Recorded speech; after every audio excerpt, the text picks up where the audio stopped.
At the bottom of the Arctic Ocean, in the coldest waters on Earth, lives a spirit the Inuit have known for thousands of years. She controls all the creatures the Arctic Circle provides, every seal, fish, and whale. If she's pleased, the hunters return home with food. If she's not, the ocean gives nothing. She has over 30 names across the Arctic. The most common one is Sedna. The traditional Inuit world is a place of unforgiving extremes. Endless ice, darkness, and deep waters that could feed a community or swallow it whole. In this world, the layers between the human and spirit world are not a wall, but a thin membrane. Every animal has a spirit. Every storm has a cause. Every aspect of the ocean is a relationship between humans and nature, one that needs to be tended to carefully.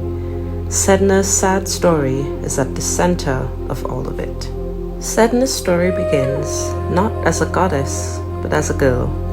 There are many versions of this Inuit oral story. It has been passed down by many generations with many variations in the Arctic community.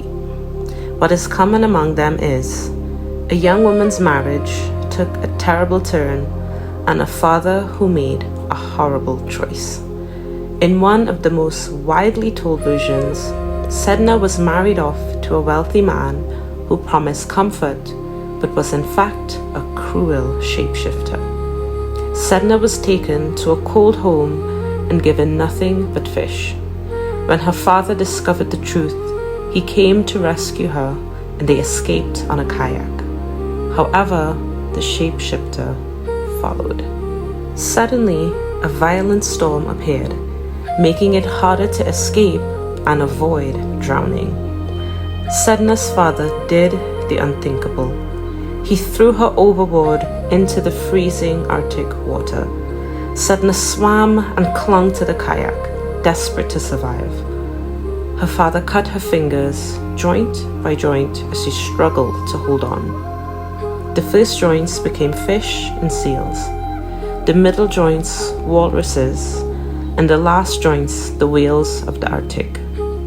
Sedna sank to the bottom of the ocean. At the bottom of the ocean, Sedna transformed into the mother of all the sea creatures, the ruler of the Arctic deep.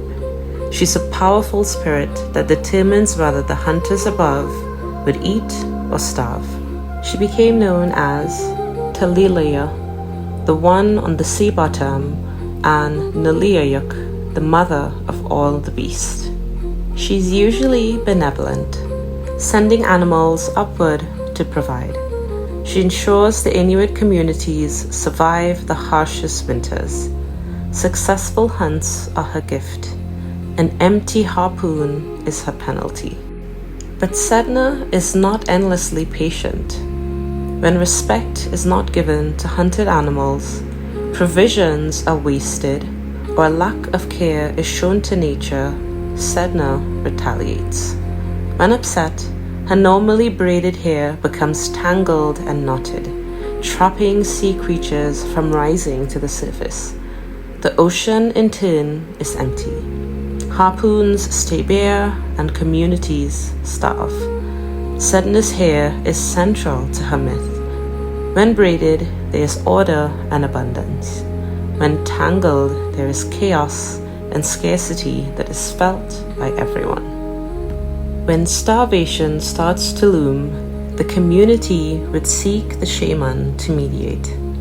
He would travel to the bottom of the ocean by entering a trance. He would be guided by past elders to Sedna.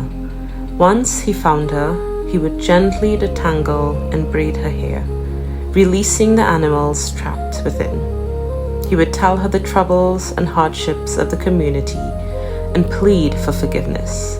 With reverence and tenderness, abundance was restored.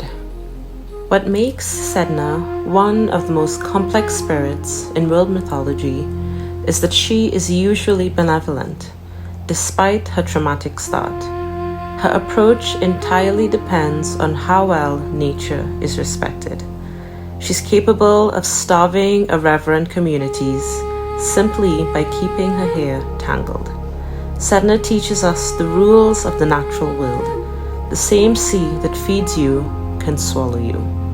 Sedna doesn't punish arbitrarily. She responds.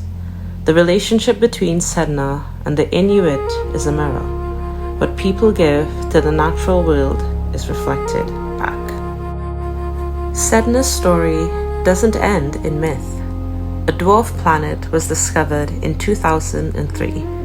It sits at the cold, dark edge of our solar system.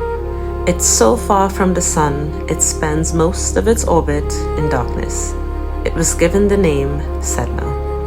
Astronomers thought the name fit, as this planet is also in a cold, dark, remote place.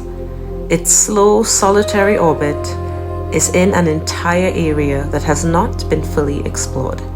As such, the goddess of the Arctic deep was given a new domain. However, her oceans are warming. The ice is melting and disappearing. The oceans that the Inuit communities depend on are changing, and nature is feeling it. Sedna's is not a comfortable story. It begins with a brutal betrayal, passes through transformation, and lives in the tension between human behavior and natural consequences. Now you know Sedna. Will you do your part to keep her oceans balanced? Don't get trapped in the net of our next god. Follow for gods, spirits, and legends from every corner of the world.